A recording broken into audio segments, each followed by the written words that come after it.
Hello, I'm Loren Sederstrom. I'm the host of the All Around Grant Show, and I have my co-host, Larry Lanoux. Today we're going to be talking about a number of things, but as we usually do, we start with our fluff piece, and we're going to be going back to the Withrow Car and Tractor Show. Okay? So, we'll be discussing some things, but if control room is ready, can control room play the first clip? And this is a little boy with a farm awl. It's very interesting. Very enthusiastic young man. And of course, this was last fall. So, if we could hit that control room, I'm sitting waiting. This is a young man that has fixed his grandfather's farm awl. He spent the whole day cleaning it up. Just a charming little 8-year-old. Very enthusiastic. You know, Loren, that's one of the things we're slowly losing. I've been to a lot of draft horse sales over the years, and it's great going there. You run into the elderly gentlemen that lived it, did it every day. And slowly we're losing those people, so we need to take the time, educate the young kids coming up, and get them a start so they can have a feel for that history. I know one time I came down there and I hitched a team that I had bought earlier. When I brought it back to resell it, the gentleman said, "How come you got that horse over on that side?" I said, "Well, it's been a couple of years since I actually hitched him." I said, "I just did it for the sale." And the gentleman said, "I think you should probably set him on the other." And I said, "Okay, we're ready to go, I guess, with our clip." Today at Withrow, we're talking with Sam Waldog. How you doing, Sam? I'm doing good. Okay, we're going to ask him about his tractor that you did a lot of work on to get ready. We don't have any sound out here. Okay, Sam, this is a 1941 Farm All Model A. It's a Cultivision tractor. Can you tell us about it, Sam? Well, it's 41A, and the reason it's fun is because you can take your implements onto there. See, I've been asked that question a lot. It has the special fold-up seat, so you can have the toolbox right there. It was my great-grandfather's tractor, and it was stored from rust, no wood, no this. These were cans, blue cans, and it's come a very long way, and I'm very proud of it. What did you do today to get ready for this show? Wax, wash, general shine, washing, get the spots off, drying it. And now, do you drive this tractor too? Yes, I do. All right, and how long have you been a tractor nut? Since I was born.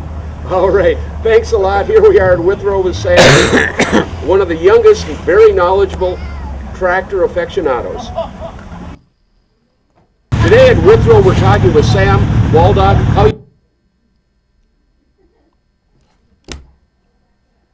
There, that was a 40s Farm All A, and it was basically made for cultivating vegetables, a vegetable type tractor. And I think you've seen those farms in your smaller family farms that you see out there. It's not like Rabine would have out there right now doing those. So. Well, there used to be a lot of small truck farm gardening type people, you know, and ironically, Little Canada had a lot of those, you know. In a lot of the areas right around the metropolitan area, farmers could get by in 5 acres. They could buy a little tractor and that would take care of it. Then they'd go to the farmers markets, which we only have a couple left in the Twin Cities. Now they're hugely populated by Hmong. I think, and Loren, you're seeing exactly what you said. A lot of those came from Little Canada. We have one right in our own community, Ron Costa Farms, and coming this spring, if you get a chance to stop in there, say hi to Ron, pick up some of his potting plants coming up, some of his flowers coming up. There's another gentleman came, like many of the people in the city of Grant, from the inner city and moved out to that next tier. The next ring, yep. And Ron did a beautiful job. Well, I featured him in one of my shows. He's got like 9 or 11 greenhouses. In one greenhouse he was showing me, he had 30,000 pepper plants. And it was just one greenhouse just full of pepper plants. So that was very fascinating. We'll have to bring that back again. Okay, control room, if you're with us, could you play the next clip. And this is about a tractor that a man found. It's from 1918, one of the first tractors International Harvester made. And we'll go from there. We're at the Withrow Car Show, and I'm here with Wayne Langness. How you doing, Wayne? I'm doing great. How about you? Beautiful day. Yeah, beautiful day. He is an original resident of Grant. Of Withrow. You grew up here closely, and so you've been around this area your whole life, true? Pretty much, yeah. I moved about 8 miles away here now once I got married. Well, okay, today we have something very unusual we're going to show you. It's one of the first tractors International Harvester made. It's called a mogul, and it's a single-cylinder tractor with just one piston that's 8 inches in diameter, I might add. Steel wheel. This is the very first tractor. It was chain drive. I believe it was 1 speed forward, 1 reverse. Correct. Correct. Okay, so this tractor was made in 1916. There's a very interesting story behind it because Wayne was doing some work for, because he does carpentry work, that's right? Yes, sir. And he did work for this man, and he found this in the woods. And would you tell the rest of the story? Yeah, I was working for the guy in 1986, and he asked if I'd ever seen the old tractor down in the Maple Grove, and I said, no, I hadn't. So we went down there after work, and I took a picture of it. And then later that winter, he called me and asked me if I was interested in it, and so I ended up with it. Now, it took you a little bit to unfreeze it, is that right? It took us 11 months to unfree the piston because it was stuck, but once we got it out, it was in perfect shape. Good. Now, they only made these for about 4 years, I believe, from 1914 to 1917, is that right? Correct. And this is the first tractor IH made. It is 8 horsepower on the drawbar and 16 on the pulley. Of course, they used to use these tractors a lot for threshing, and the pulley and belt work was the important component. Actually, they hardly ever plowed with these, I believe. They did a little bit, but this is the first tractor IH made, and of course, obviously, they've made radical changes since then.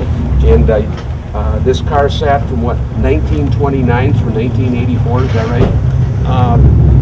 Yeah, 1929 to 86, 1986. 1986, and so it's amazing. You know, it was amazing. There's still some original paint on there, not a lot of it, but to bring back a piece of equipment like this is just wonderful. It's kind of shows how agriculture has changed over the many years. And needless to say, in 1917, in the time frame, there probably weren't many tractors in this area, but they just got many manufacturers. But Wayne, thank you for sharing your story with us. At the Withrow Car Show. Thank you. That was kind of interesting. It's hard to believe that thing sat for that many years, 50 some years, and that they actually could get it running again. But that just shows the agricultural background that basically Grant and Withrow used to be. Actually, Withrow at one time was a thriving little town with a number of businesses in it. Now there's only 2 businesses left. There's 3 technically, but one's defunct. A guy had a hard surfacing welding shop, but there's the restaurant bar, and then there's the ballroom. Yeah, and actually it's amazing. If you look at that old tractor, I was just out the Minnesota Expo this weekend, and going through there, looking at the nice new John Deere tractors out there, and there's a big difference in the machinery and the comfort that's offered nowadays. Another interesting fact I'd like to talk about is Wayne Langness. A couple months ago, you saw a gentleman out here, Eric Langness. Now, that is a distant relative of his. Yep, he was running as a potential for Senate, I believe. Yep. He came in second, unfortunately. Nice young man, very good. But anyway, now we have to shift gears. We've kind of brought you some fluff and a little bit of spring weather, or last fall weather. We're now taking a dive again, but that's okay. So now we're going to get into the political aspect of things. Well, Grant is beginning to change somehow, and particularly on the political forefront. We have a mayor that has a different vision than a lot of people would have in Grant. And recently, they've made a couple changes to ordinances, one of which you have to understand there's residential zoning in Grant, then there's A1 and A2. A1 is smaller agricultural tracts. A2 is larger agricultural tracts, which is usually greater than 10 acres. And again, don't forget our commercial aspect that is seeming to be growing by leaps and bounds lately. The commercial is down along 36 and Lake Elmo Avenue. That whole north side of the road basically is tied to a commercial aspect. Well, recently, there have been a couple of requests for conditional use permits, or CUPs as they're called. And so the mayor rushed to change a couple ordinances. Oh, all we're doing is changing an N to a C, an N being non-compliant, a C meaning compliant. Well, that is a major ordinance change, saying that something is compliant. And one of the things they've changed, and this is 2 ordinances they've changed, one, that you can have supper clubs in A2. Previously, you could not have them in A1 or A2. It was just only in commercial. And the other thing is having special event centers. Well, what is a special event center? My goodness, you could have anything from rock concerts. In this particular case, it was a wedding barn, but it's ill-defined what a special event center is. So that could be almost anything commercial. So when they got a couple of requests that there might be potential CUPs, they immediately changed the ordinances. Actually, Loren, Didn't run it through the Planning Commission because they've dismissed it. They didn't do the research, and we're going to become on the tail end of the show. We have a clip about that too, about how they're the disbanding of the Planning Commission. But go ahead, Larry.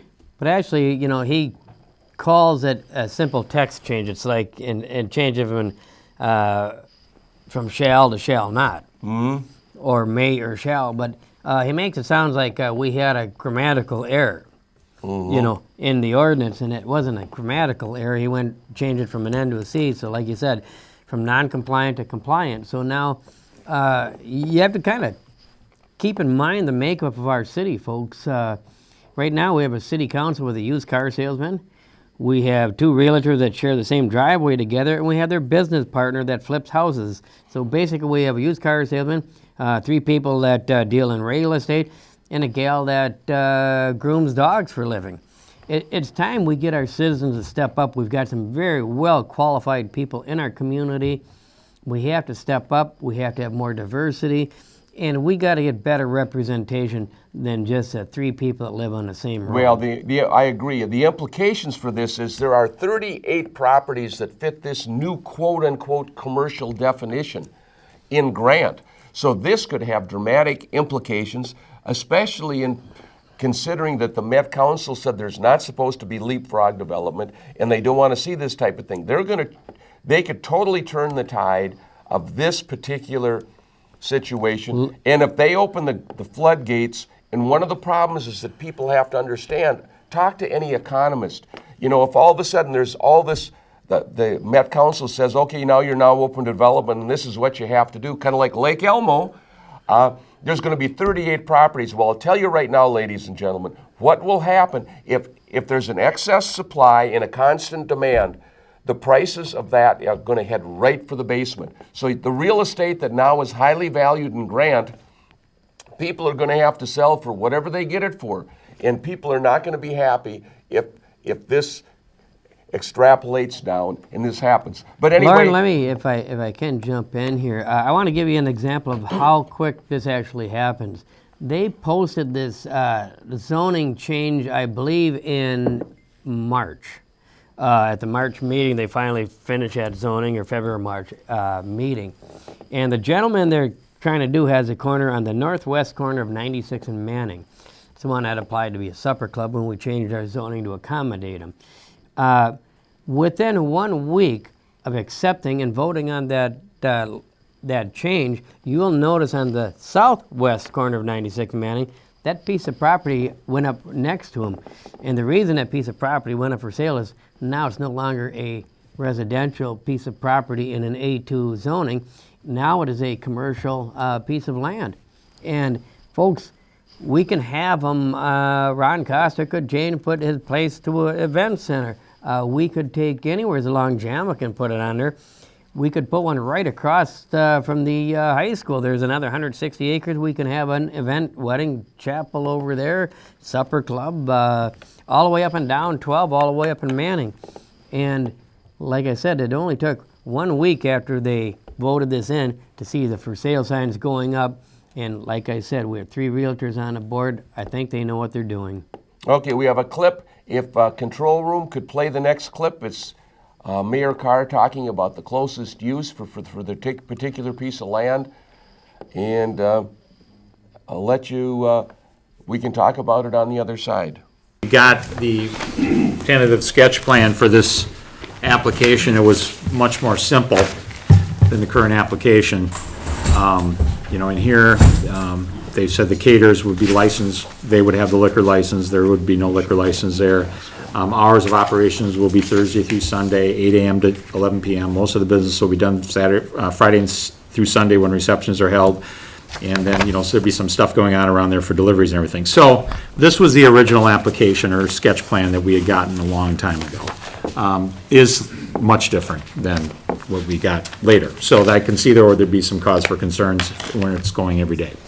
The other thing, with all the emails, thank you for sending me all the emails and letters, everybody. And a couple of things with that. If you have sent a letter to the clerk, they are going to be part of the public hearing. And she's going to have those, record those, put those with this public hearing. There's obviously a lot of people here and have a lot of concerns for everybody to come up here and read their letters. You know, if you want to come up and give your synopsis of what you want to say, that's great. If you have emailed me a letter, or anybody else up here, that letter is not to the clerk. So if you have a letter, want to get her a letter, please let her know, and then we'll add that to the public hearing minutes, because they're not, unless she gets them, they're not going to be recorded. So I appreciate that. The other issue is, you know, we had a lot of people commenting about rural character in Grant. Grant has changed a lot since I was a kid here, starting at 7. And, you know, it used to be more open. We used to be more farms. We're changing slightly. We have some farmsteads left. We have some things that make us feel like this is still country. You know, this whole barn is in this situation is one of them.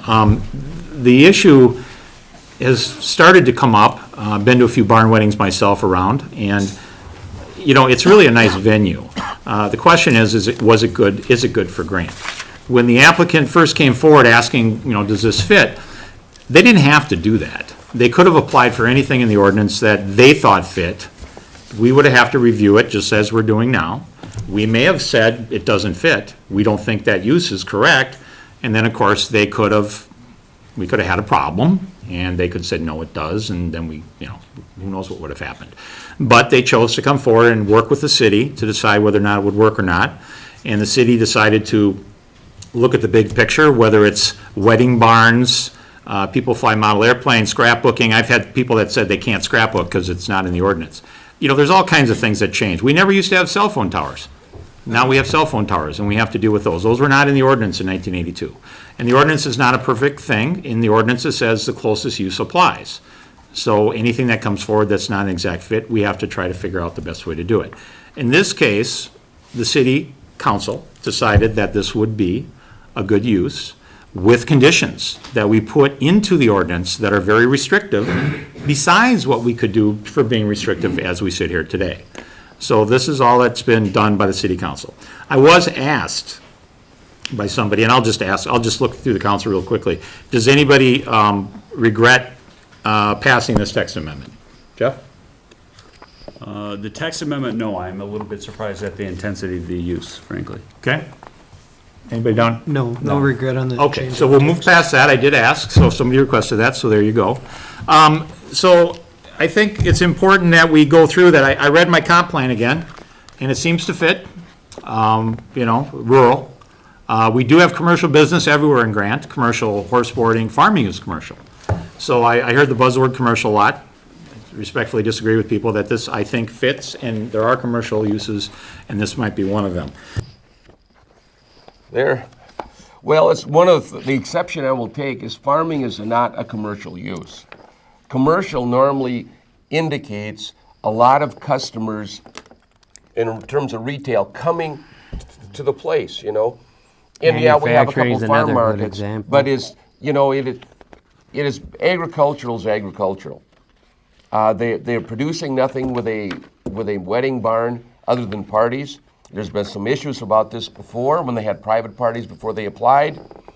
And of course, Teflon Tommy's trying to smooth this thing over and make it look, yes, it's changing, but one of the things that we're trying to keep is Grant as an island or bastion of peace and quiet, much the same as North Oaks has done. They've created a little island. If everybody else wants the mass suburbs around them, bless their heart. But people pay big money to come out and have some isolation, have some peace and quiet, have some privateness, okay? So, you know, of course, I'm sure Teflon Tommy's thinking, wow, I'm gonna have more real estate to sell. But that may be somewhat of a cynical view of the situation. Now, talking about this marriage barn, the next couple, 3 clips involve this, actually the next several. If control room can play the next clip, this will be the owner of the marriage barn speaking. And again, you notice from the Mayor Carr saying it's substantially changed from the letter of intent to what they actually applied for. So anytime control room's ready, they can play that and you will see the direct response from this owner. That all these neighbors can band together and object to something so strongly without ever even coming and talking to me. Because nobody has come and talked to me, but some of the misconceptions and rumors that I've heard, and it makes for understandable concerns, so I would like to address them. But these bookings, I've heard from neighbors that you're booked up all summer long, you're booked 7 days a week. There's no truth at all to that. I don't ever plan on having more than 3 of these events in a week, would be the max, and I doubt that that would happen very often at all. There's a lot of weeks where there will be 0 events. So that's basically what the gentleman had said.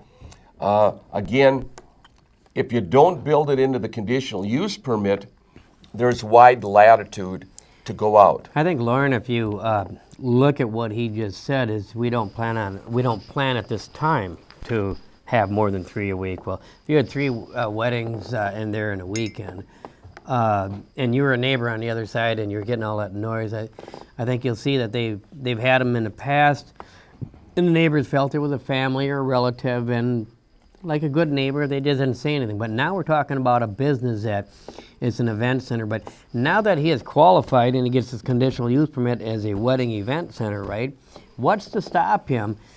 Because we've also changed the ordinance for zoning for supper clubs, and he also fits that application. So at this time, he doesn't plan on being open more than 3 days a week. But as soon as he gets his conditional use permit for the event center, he simply can apply to be a supper club, and there's nothing the city can do to prevent him from applying that zoning application on the same piece of property. It fits all the same parameters, so it's going to change from a 3 day a week to probably 5-7 if they decide to throw in the supper club along. I mean, look at Sal's; it's open there 7 days a week, and there is no virtual difference.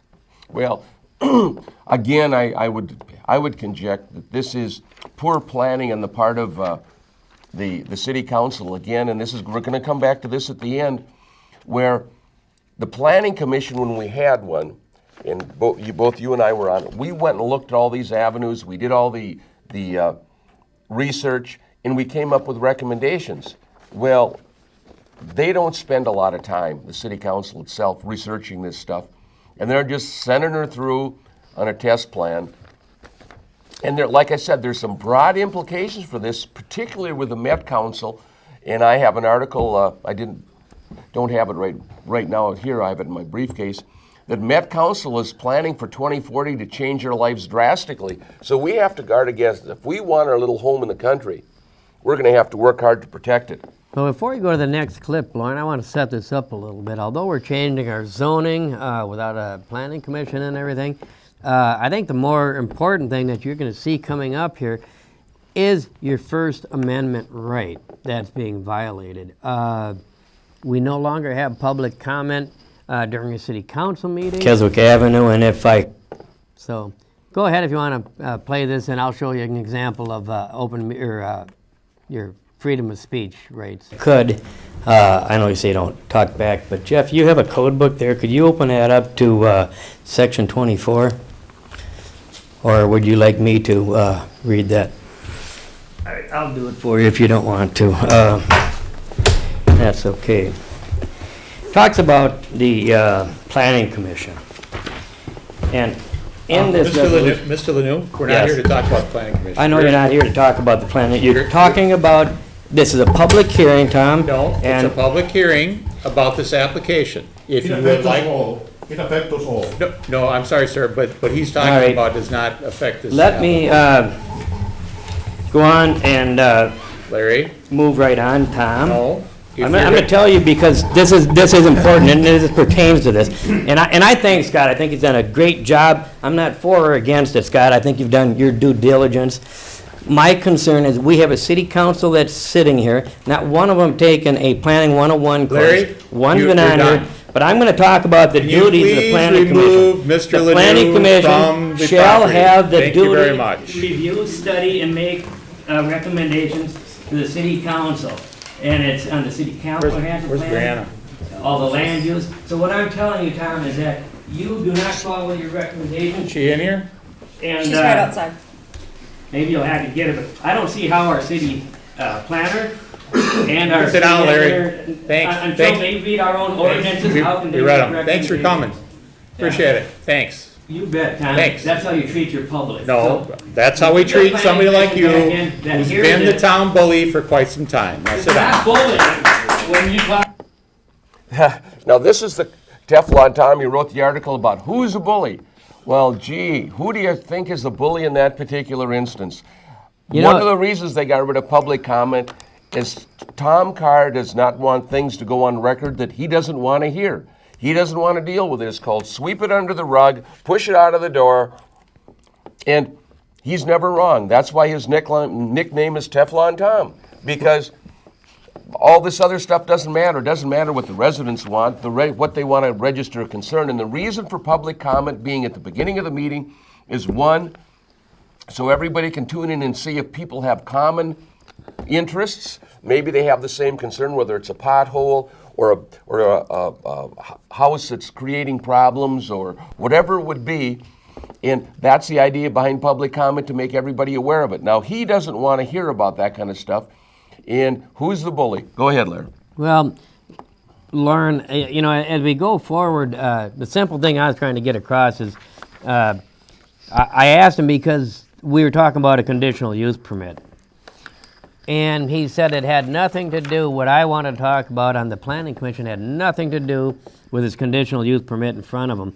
But folks, I want to read you section 24, and you'll notice that was on that tape. They had their code book sitting at the table, but they refused to open it. And it talks about section 24-26 duties. The planning commission shall have the duty to review, study, and make recommendations to the city council on the following: the city's comprehensive plan, number one. Number two, all standard land use applications filed with the city, including but not limited to rezoning, conditional use permits, variances, subdivisions, and related matters. And it says matters requiring a public hearing by law. And draft ordinances as requested by the city council. Remember the first statement I said, the planning commission shall have the duty to review. None of this has been reviewed in front of a planning commission. And it's ironic that our city engineer we had in December 2012 offered our city, this is a sheet where WSB, they offered the city council and the planning commission the opportunity to come in and take a course. And it says to learn why my city required to do a comprehensive plan, what is the difference between a variance and a conditional use permit, what tools are needed to ensure that new development is attractive and is the right fit for the community. And so this was a very good course out of the whole city council and the whole planning commission. Lauren, I believe you and I were the only ones that took the course. And So out of 14 people, 2 showed up. yeah, and actually our new city administrator didn't even take the time to do it. So we're getting all this stuff railroaded on, and they have no background to do it. Their attorney simply does not read its own comprehensive plan. Here's an ordinance that he doesn't follow. He simply gives the opinion that the mayor is willing to pay for him. It's ironic. I mean, one of the things we talk about is goal number 7 of our comprehensive plan is the city of Grant will communicate information to the citizens of Grant for their improved understanding of relevant issues and development of more participative community. Well, folks, when you get up there at public comment and you inform them of some of this stuff, that's still participation, and that's not what Tom wants to have. You know, some of the other goals in our city from our comprehensive plan, especially referring to these deals, is provide a level of government necessary to maintain rural service and rural community. Grant has a long-standing history of individual privacy, responsibility, low tax burdens to maintain these values and quality of life. The residents of Grant choose to limit the level of public service provided by the city. This is evident by the city's exclusive reliance on on-site septic systems and contracting. And go here and it. One of the things is maintain the minimum level, and the key policy is prevent the extension of city sewer and water into any part of Grant through the year 2030. Well, that's right in our comprehensive plan, folks. Go back to the school, and we just ran a public sewer and water. We amended the Matamitas comprehensive plan to take our sewer and water, and go back to what our mayor had said in some of his literature when he was campaigning. Mayor Carr states, "We have no other way to raise capital but to split Grant up into smaller lots." Well, I guess he found another way to do it. He just put up 39 to 40 new commercial building sites he just developed. And he says, "I want someone who really won't change Grant and keep those promises so we can go back to living our peaceful lives." Well, I don't think he's kept any of his promises out there. So I go back there, and I got to ask you folks, when it comes to our city council, I want to ask you, who is the bully and who is the liar? I think when they refuse people the opportunity to get up there and be a part of the record, publicly call you a bully and stuff, and then you hold them accountable, holding them simply accountable evidently makes us a liar, Loren. I know. I had a long discussion with Deb Barnes at the White Bear Press. Oh, I mean that fish wrapper newspaper? Yes, and I said I wanted equal time. I said I've been called a liar in your paper 3 times. Well, that's just an opinion. And I said, well, I want equal time. I said, and well, that's just for people that are mayors and things. And I said, well, you know, I was on the planning commission. I have my own TV show. Now I'm a leader in my own. Oh no, you can do a letter to the editor. I said, yeah, and everything I put in there, you make us doubly proven. Anything that the Teflon Tommy says, or I said Tom Carr says, you never question. You've never once specifically asked him to say what lies have been told. So, again, she's a one-way street. Well, you can take your White Bear Press. You got a couple functions. You can read it for what's in there. You can use it for a fish wrapper, or as some other guy says, he uses it to potty train his dog. Okay. Because until they start putting in a full story. We have our next clip is a very articulate individual, and he talks about this extensively because he lives across the street from this potential wedding barn. And he's talking about the effect it's going to have on himself. Again, remember, sound travels up at a 45-degree angle. I lived in Golden Valley, and my house was 35 feet overlooking Plymouth Avenue. And boy, I tell you, when it was 10 below in the winter, and a semi went rumbling down that street, it felt like he was driving through the middle of my living room. So I'm very familiar with how sound travels. It's just as bad on the lake. So if control room, we could play the next clip, and this is about a little over a 5-minute clip. So if As a neighbor, my name is Kevin Rhodes. I live at 12160 Upper Heather Avenue North in Hugo, which is the property directly to the north of the proposed wedding barn across 120th Street. So Mayor Carr, members of the City Council, city staff, I have to say I'm opposed to the conditional use permit, and I'm really disappointed with the lack of public notice that the City Council has given to to all of us in the room as this process has proceeded far down the line. And we're here tonight not to talk about whether there ought to be a wedding barn, but I think the city council has made it very clear we can talk about whether there's gravel, whether there's 100 parking spaces, what the hours are. But the fundamental question here is this the right use for our neighborhood? And we're told, well, it's too late. It's too late to talk about that. It's done. It's an approved use. That got approved back in January.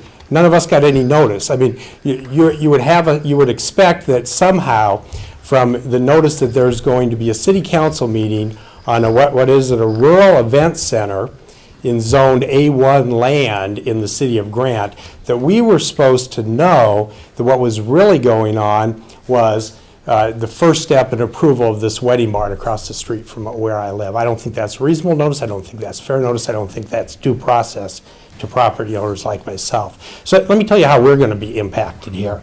As I said, we're right across the street. You know, our south-facing deck, our bedroom windows, our backyard, it overlooks the north side of the barn. The side of the barn that Ms. Haskamp said has 2 doors today, and there's a proposal, I think, for 2 more doors. So we can hear it. You know, I don't need a noise study or a decibel meter to tell you what the noise is going to be. You know why? Because I can speak from personal experience. I was home last summer when the wedding took place, where there was no permit or approval. The wedding took place, and we heard it. We heard it loud and clear. The noise was unbearable. We couldn't go to the deck. We couldn't go to the yard. We couldn't use our property for the entire duration of that wedding. You know, I can't begin to imagine the next 6 months of those kind of weddings, and notwithstanding promises 3 a week. They're asking for, and the approval you're being asked to give is for every single day till 11 o'clock at night on weekdays, 12 o'clock on weekends. You know, that's the summer in Minnesota, right? I mean, May 1st, October 1st, there goes summer for us in our yard, in our deck, you know, enjoyment of our property. So there's really no question that what's being proposed here, I mean, the scope is really astonishing. There's no question that it's going to interfere with the enjoyment of our property, the use of our property, our right as property owners to peace and quiet in a neighborhood that we moved here from Chicago 13 years ago to get that kind of peace and quiet. You know, you talked, Mr. Mayor, about the character of the city changing. Well, look at the city seal. A home in the country. You know, we took the city at its word when that's what it said we would get. That's what we've gotten. That's not what this is all about. Let me turn to the process here. You know, I think it was glossed over a little bit by the city planner, but I really want to express my disappointment at the lack of consideration for the members of the public that are most impacted here. And that's why you see a room full of people tonight, because we haven't had a chance to be heard yet. I mean, this first came before City Council last September. And the applicant said, I want to open up a wedding venue. And he was quite rightly told, well, there's no such thing in the code for zone A1 property. So, as the mayor described earlier, what's the closest use? Well, there are some very close uses here. And I was instructed by Mayor Carr, you know, how the process works. You look at the closest uses and don't forget the most restrictive uses. So, I would submit to you the closest uses. Let's try bars and taverns. Certainly there's an aspect there. I would say cafes and restaurants. Not certainly a close use there. How about business/seasonal? None of those are allowed in Zone A1 property. None. That should have been the end of this discussion. Now we've heard about supper clubs. We've heard about golf and country clubs. Maybe they're as close, maybe they're not. I would say those are no closer than restaurants, no closer than bars, no closer than business seasonal. Apply the rule of the most restrictive use. None of those are allowed. This should not have been allowed in the first place. So let's see what happens next. The applicant's told no use here for wedding venues. So what happens? The city works with the applicant without any notice to any of us to craft a new, it's an unprecedented use. It's for rural land and use, rural land and grant can be used for rural event centers. Now it's a pretty vague term, of course, but it fits exactly what the applicant wants, and it's what the city council then approves at its January 7th meeting. Again, the only notice, you know, and I use that term very loosely, was somehow we were supposed to look at the city council agenda posted online. somehow figure out that a notice to the change in the zoning ordinance for rural event centers in A1 meant this was the first step, an irrevocable step, to have a wedding center across the street from my home. And that's not fair notice, that's not proper notice. But, there are people who knew exactly what was happening that night here in There. Lauren, if I could kind of take this over, I'd like to.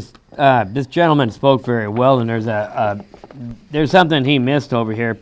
I've got goal number 6, and this is off our comprehensive plan. It says, enhance and maintain the rural residential quality of life. Key policy: actively promote the preservation and continued use of existing agricultural lands by informing citizens, landowners, and developers about appropriate tools and means available to make this possible, such as green acres, agricultural preserve, purchase of development rights, conservation easements, open space subdivision, and estate tax laws. Restrict general business to its current boundaries, and that's certainly, we're not doing that. Limit expansion within the existing general business zone to only those commercial activities identified as compatible with a rural lifestyle. And home business will be permitted if they're compatible with the rural character. Here's another one. Conditional uses will only be allowed if they maintain the overall rural character of Grant and are consistent with the nature of the immediate neighborhood. No new conditional use shall be permitted that has the potential or significantly changing the character, the quality of life, or jeopardizing the general health, welfare, and safety within the immediate neighborhood. Then again, to go back to your conduct open communication with the residents of Grant, goal number 7, which of course he eloquently stated, and you'll see that.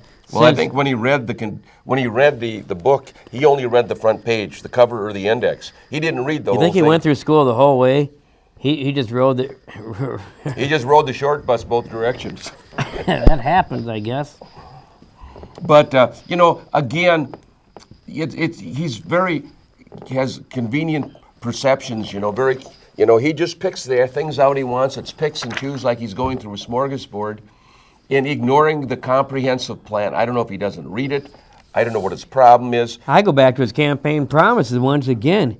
He said, we have no other way to raise capital but split Grant up into smaller lots, something you might hear from a realtor. But he said, I want someone who really won't change Grant and to keep those promises. What? It's obviously he's doing neither. Well, let's go back to the Black Box Theater where he said, hey, people of Grant, you can stay home, I'll run the city. Well, that's kind of like letting the fox guard the hen house, especially when you got a realtor as mayor.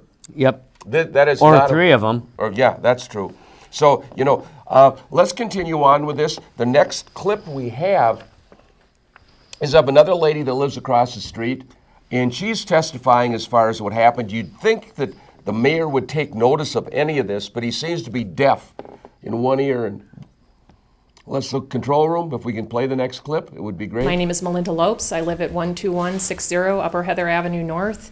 And again, probably one of the people most affected by the noise coming from the barn. And I have to tell you that last summer when the wedding took place there, that the noise in our house was so loud that we couldn't sleep. The back house, the southern half of our house was vibrating from the noise. I didn't, because you know what I thought? I thought, this is a one-off occurrence. I didn't know you were having a wedding that people were paying for. I thought it was a family wedding, and I didn't want to call the police and talk to them about something that was a one-off occurrence. Now this one-off occurrence is going to become my life. I hate to interrupt here, but let's focus asked. up here. I Yep. understand that. Yep. We had So a- now this is going to be my life. Our house sits up on a ridge. Our bedroom, my son's bedroom, are at the southern part of our house. The whole back of the house was vibrating from the noise. When the barn doors are open, it's unbelievably loud. It's not the only party that's ever been had there, but it never happened with any kind of frequency for us to think this is something that we need to complain about. But I don't want to live this. We moved here from Chicago so that we could have our kids grow up in a rural place where there wouldn't be a lot of noise and there wouldn't be a lot of traffic. And yes, people are entitled to do it with what they want on their property, but only to the extent that it doesn't bother other people. And this is going to be, it's life-changing for our family to have this kind of a thing going on every day, and it doesn't matter how nice Mr. Jordan is. What matters is what goes into his conditional use permit. And as soon as hours are there from 8 o'clock in the morning until 12 o'clock on weekends, he's entitled to use his property like that. I'm not entitled to say anything. He's entitled to do with what he wants. And so I don't want to talk about what kind of a person he is. I want to talk about what someone's entitled to do on the property that's right below me. And I heard the test this weekend, and it was nothing compared to what that noise was last summer. So I don't know what assurance I have that I'm going to be able to live in my house and that it's not going to drive down property value, because who's going to want to buy the house next? We've been there for 13 years. We have an assurance, we wanted an assurance that we were living in some place that was rural, that we would have some protections. I didn't know this was coming up. I didn't know that I was going to have to watch out for, is it now Hugo, Grant, Delwood, and White Bear Township? I have to look at agendas for those city councils every month to make sure that someone's not going to plan something on my property, that I'm not going to be affected by something that's happening in another city. This use was approved for this particular project. You knew it and I wasn't notified. And I have a problem with that. I don't, this isn't my job day in and day out, is to monitor what's going on. In Grant, I live in Hugo. I get an agenda for Hugo every month. I'm not thinking I have to sit here and think about what's going on at this level. So this is very personal for us. And we have small kids, our entire neighborhood there is kids. And Loren, if I can, you've been at some of the barn parties I've had, and we've had 200, 250 people over there. And my neighbors are gracious. Every time I've had one, I've invited the neighborhood along with it. And the lady's absolutely right. If I were to go into Grant and say, now, I've got 30 acres, I should be an event center also, right? How do you think my neighbors would feel if I had traffic coming in there, 3 different weddings on a weekend, and said, you're just going to have to put up with it because Mayor Carr said that it's good for the community. Well, truth of the matter is he's not following his comprehensive plan. And when you bring that up to him, his recourse is simply to have removed by the deputy sheriff. That's what I said. Our First Amendment rights are simply taken away. If you say anything that opposes our mayor, they take your freedom of speech away from you. And like I says, I couldn't ask my neighbors to okay a venue like that there. It's just not fair. That's not why we moved into the country. I would agree. It's really interesting how his selective perception, how he selectively ignores things. It's kind of like whichever way the wind is blowing. Look at years ago with the tornado siren. He fought that tornado siren for 10 years just about, or 6 years anyway. Put the money in the budget. Oh, if you ain't gonna do it, pull it out.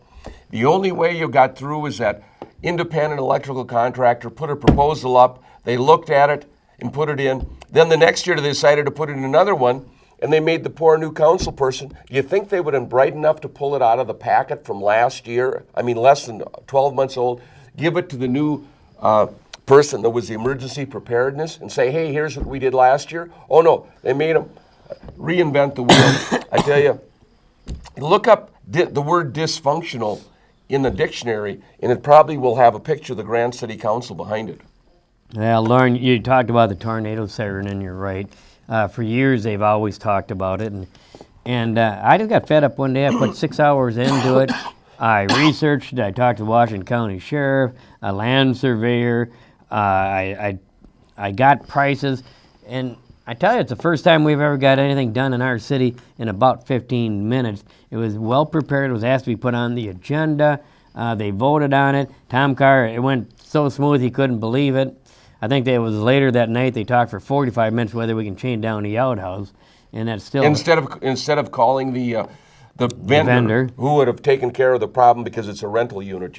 These guys, it's just unbelievable. It's time to get some quality people in there with some good background, and folks, it's time for the citizens to step up or at least support the people with the knowledge that will go with it. Like I said, we've got some great people in our community. These people are going to come to a real surprise when Met Council comes in and says, hey, you violated your own comp plan. You're going the way of Lake Elmo. Okay, well, we're getting down to, we have a little less than 10 minutes left, and we've got 2 more clips. And So we have one more clip on this particular one that we can talk about. So control room could play the next clip. When we originally got the first drawing from Mr. Schmidt, and we were talking about the classification at that point. I'm sure you all remember that conversation we had regarding classification, suburb club versus country club. The property looked to me to be, and Jennifer, I'm just looking for basic comments from you here. The property, to me, looked as though it was going to be utilized quite differently than what I'm seeing now. I see a proposed ball field here at some point in the future. I had ball fields done at that point. The ball fields looked to me on that original plan as though they were part of the initial plan. They were going to go in, that was part of the initial business plan.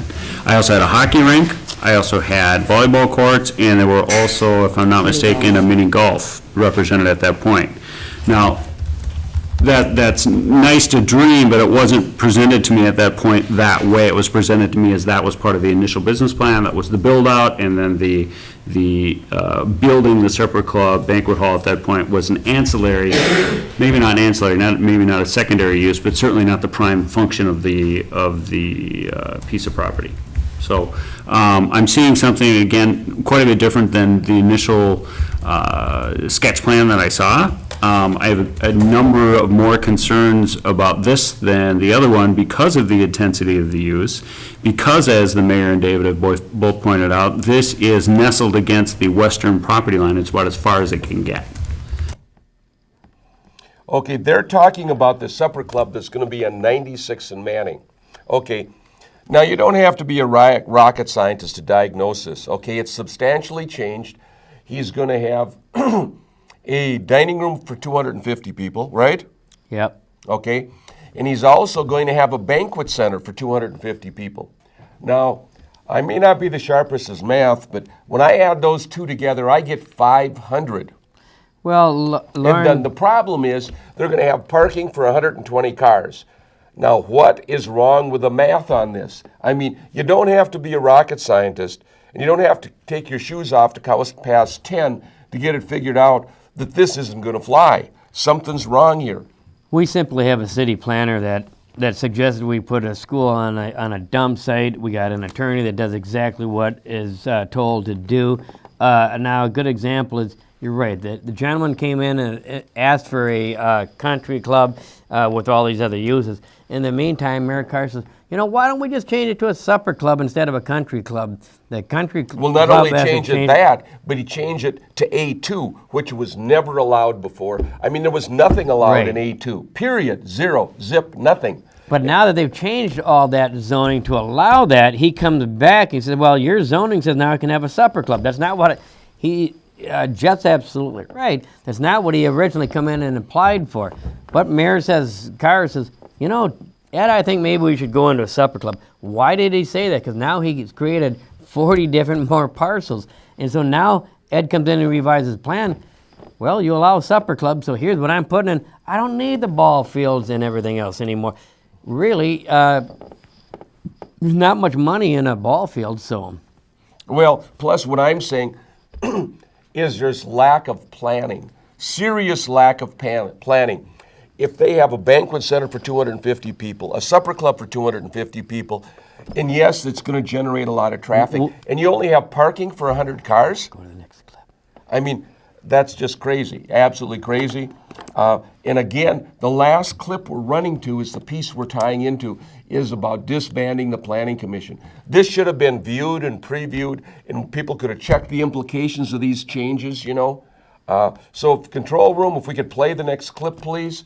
With the Planning Commission membership disbanded, that the City Council is the appropriate body for all land use applications and public hearings. So it's reaffirmation of that particular point. And there's a reason we're doing that now, just because we just probably should have did it before, or just because of the way the ordinance No, questions have come up, and we've had comments repeatedly. The city would be better served through some other means, and it's a reaffirmation that the City Council has the authority and is the appropriate body to have the public hearing. Okay, thank you. Oh, Steve? Question on that resolution. So does that dissolve the existence of it just simply while they're temporarily disbanded, it directs all the applications to us.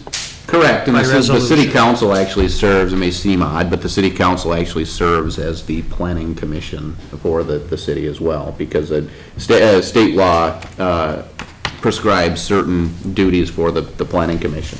Cities aren't required to have planning commissions, but they're required to designate the appropriate body, to have a body to hear public hearings and take testimony on land use applications. There we go. Slippery, slithery Tommy, or slippery, slithery Nick Vivian and Teflon Tommy. You know, that's showing you exactly what's going on. Lauren, if I can, you know, they posted a work session, and ironically, it was April 17th on a Thursday night when Tom and Steve should have been at Charter Commission. So Tom scheduled the night of the Charter Commission. He posted that work notice, and he had the discussion of the Tower Moratorium, discussion of Supper Club, discussion of Wedding Event Center, and item number 4, regular agenda items. There's no mention of what he's going to discuss. But when it come down there, we knew that it was to propose to permanently dissolve the Planning Commission. Now keep in mind, the purpose of that work session is simply, and you watch on May 6th, to place items 1 through 4 on the consent agenda to limit citizens' input. No longer will the citizens be allowed to come and put any more testimony, any more input in it. That's why he had this work session. And the gentleman talks about publicly posted. Their notice was simply posted inside the City Hall. In order for you to find it, you had to go to our City Hall every day, look for it, and it's simply so that they can put it on the consent agenda. And when Nick says, well, we can disband, you have to have a planning commission, or somebody has to apply it. Well, when he talks about dissolving our planning commission is mentioned in our ordinances and our comprehensive plan. If he's going to dissolve it, he better have a public hearing, and then he's got to go apply in front of the Met Council to change its comprehensive plan to eliminate this. Now, Mayor Carr says in his article he wrote in here that he is a volunteer for the city. Folks, I'm going to tell you right now, the Planning Commission members are volunteers for your city. The Charter Commission members are volunteers for your city. City elected officials are paid. Once again, Tom puts it in print that he's a volunteer. Folks, call him on his lies. He is a paid, elected city official. But he seems to get the White Bear Press to print whatever he wants. And as you can see, he can get our attorney to give him any opinion. Be damned if you have city ordinances or resolutions against it. It's obvious Nick Vivian and Eckberg Lammers do not read our city ordinances. They simply give the opinion that our mayor is willing to pay him for. Hopefully the citizens of Grant will wake up before it's too late. Already the taxes are going crazy in Washington County. My estimate market value, they tried to jack up $150,000. In other words, they said, gee whiz, your property just went up 25%. Well, property values, ladies and gentlemen, are constantly Lauren, going what down. do you think the problem is? And maybe why did they move your property up $150,000 within that month? Is it because you own 20 acres along a county road and now you're eligible to become a supper club? Yeah, I could have a supper club and a strip bar because I got two 20-acre So parcels. now you're paying higher taxes because your property is commercial property. Look what they're doing, not what they say, and it reflects on your property statements. When Mayor Carr says he wants to keep our city the same, don't believe a word he says because it's not staying the same, folks. We can't do this accidentally. Wake up, Grant. I want to thank you, Larry, for coming and joining me and helping put this together. We'll see you next time in the All Around Grant Show, and we'll see where we can bring you and keep you updated on what is really happening in the city of Grant.